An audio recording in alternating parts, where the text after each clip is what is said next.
Bună, dragii mei, dragi prieteni, bună ziua! Bună ziua aceasta, a doua zi a apostolului Daniel. Bună ziua tuturor, Dumnezeu să vă binecuvânteze pe toți și să vă dea forță, să dea forță tuturor celor care sunt scufundați în acest post, să reziste, să se mențină în credință și să ajungă la cucerirea finală a premiului maxim care există, care vine din ceruri. Premiul cel mai mare pe care cineva îl poate primi în această lume vine de sus. Vine de la tronul celui preanalt, tronul lui Dumnezeu, de la tronul Creatorului, ca El să vină peste toți cei care sunt perseverenți. Pentru că tu știi că președintele Nixon, vechiul președinte a Statelor Unite, el a spus așa că înfrânt sau cei înfrânți sunt cei care s-au lăsat bătuți la mijlocul drumului, au renunțat la mijlocul drumului. Asta este interesant, pentru că este de acord cu cuvântul lui Dumnezeu. Iisus a spus, fii fidel până la sfârșit și îți voi da cununa vieții. Atunci, fii fidel, menține-te ferm, pentru că chiar dacă există lupte, probleme, dificultăți, cât timp tu perseverezi, tu deja ești o persoană învingătoare, pentru că va ajunge momentul în care tu vei cuceri, tu vei primi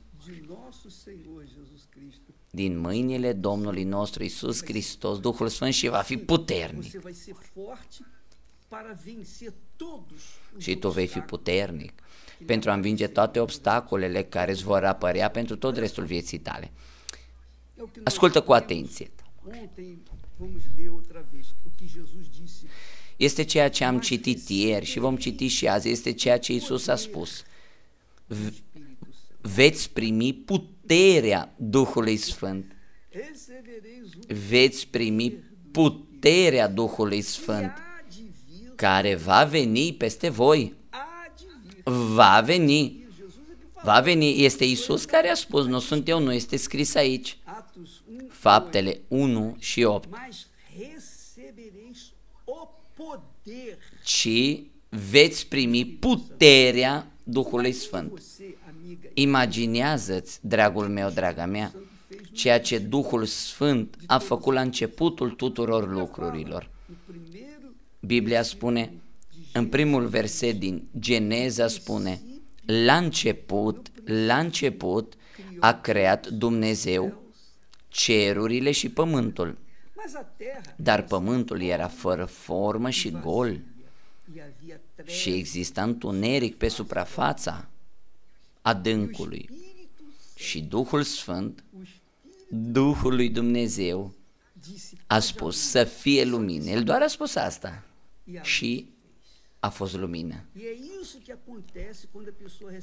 Și asta se întâmplă când persoana primește Duhul Sfânt. Începând din momentul în care există lumină în ea, lumina care vine de la Duhul lui Dumnezeu,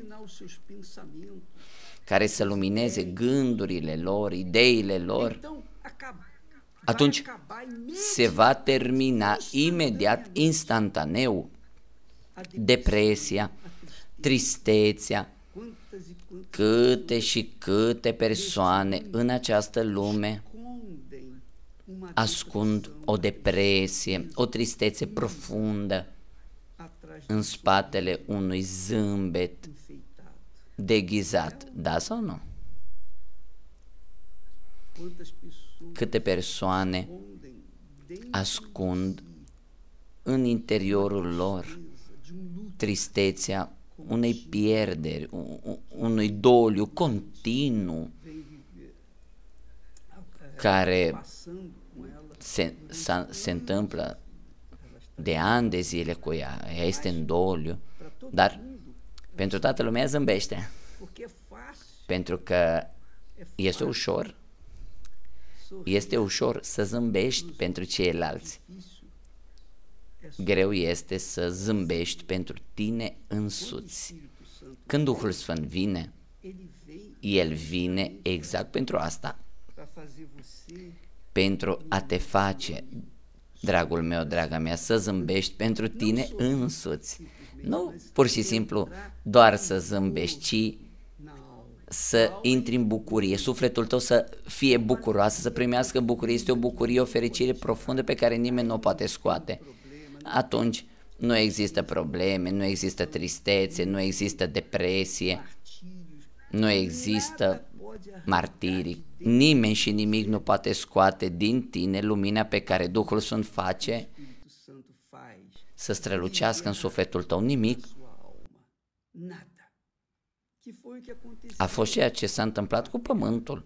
Totul era întuneric, dar Duhul lui Dumnezeu a spus să fie lumină. Acum tu îți imaginezi ca tu să ai, să fii îmbrăcat, să vină Duhul lui Dumnezeu peste tine? Dacă El a spus să fie lumină și lumina a fost, imaginează-ți ca Cel ce a spus să fie lumină să vină peste tine și să facă din tine o nouă creatură. Este ceea ce Iisus spune. El spune, veți primi puterea Duhului Sfânt. Veți primi puterea Duhului Sfânt care va veni peste voi. Și ce se va întâmpla când Duhul Sfânt te va îmbrăca, va intra în trupul tău, va lua în posesie pământurile tale, să spunem așa. Ce se va întâmpla? Tu vei fi o mărturie vie, o mărturie, un martor ocular a existenței lui Dumnezeu pentru toată lumea. Tu vei fi un martor ocular a învierii Salvatorului Iisus Hristos. Tu vei fi o mărturie a lui Dumnezeu aici pe pământ.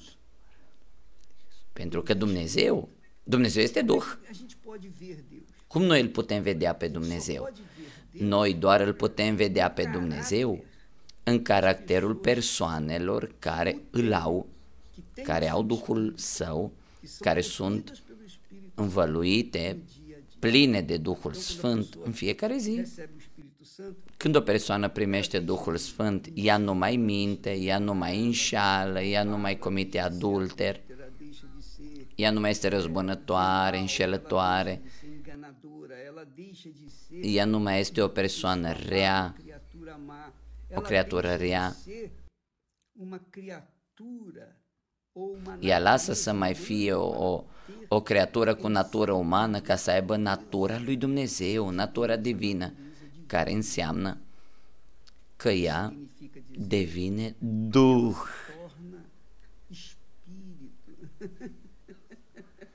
Ea devine Duh.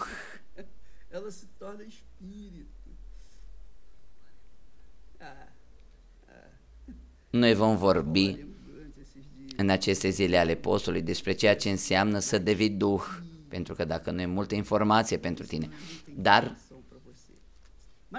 ceea ce este puternic, frumos este asta aici, când acolo în Geneza, în primul verset din Biblie, spune așa, la început a creat Dumnezeu cerurile și pământul. Și pământul era fără formă și gol. Nu că Dumnezeu a creat pământul fără formă și gol, dar a existat o cataclismă, o rebeliune acolo în cer și îngerii, a treia parte din îngeri care s-au rebelat împotriva lui Dumnezeu au fost dați afară de acolo. Și au venit unde? Pe pământ. Și aici pământul a devenit fără formă și gol. De aceea era întuneric peste suprafața abismului. Și Duhul lui Dumnezeu se mișca pe suprafața apelor. Duhul lui Dumnezeu cu siguranță se mișcă peste viețile celor care țin postul lui Daniel. Eu am siguranță de asta. El se mișcă. El este peste cei care sunt în căutare, cu sete, cu foame de a primi. Atunci va ajunge momentul în care El va spune: să fie lumină. Să fie lumină. Și lumina se va face și persoana. Atunci va fi toată iluminată și nu va fi doar luminată în interior, ci va lumina, va emana, va radia bucuria, pacea, bucuria, fericirea lui Dumnezeu în interiorul său. Acesta este obiectivul final al postului lui Daniel: să facă din tine un instrument, o mărturie a învierii Domnului nostru Iisus Hristos. Ce minunăție! Ca Dumnezeu să vă binecuvânteze pe toți. Mergeți în față fermi, țineți-vă fermi, nu uitați. Învingător nu e cel care învinge o luptă, două lupte și învinge deocamdată. Învingător e cel care ajunge la sfârșit învingător, chiar dacă ajunge pe ultimul loc. Dar ajungi la obiectivul lui, e învingător. Și acest învingător este cel care primește Duhul Sfânt. Învingător este cel care primește Duhul Sfânt. Atunci sunt lupte, dificultăți, probleme, etc. Dar el va învinge, va învinge, va învinge. De ce? Pentru că în interiorul său este o energie, este o putere. Puterea Duhului Sfânt. Ca Dumnezeu să vă binecuvânteze pe toți și pe mâine, în numele Domnului Iisus. Amin.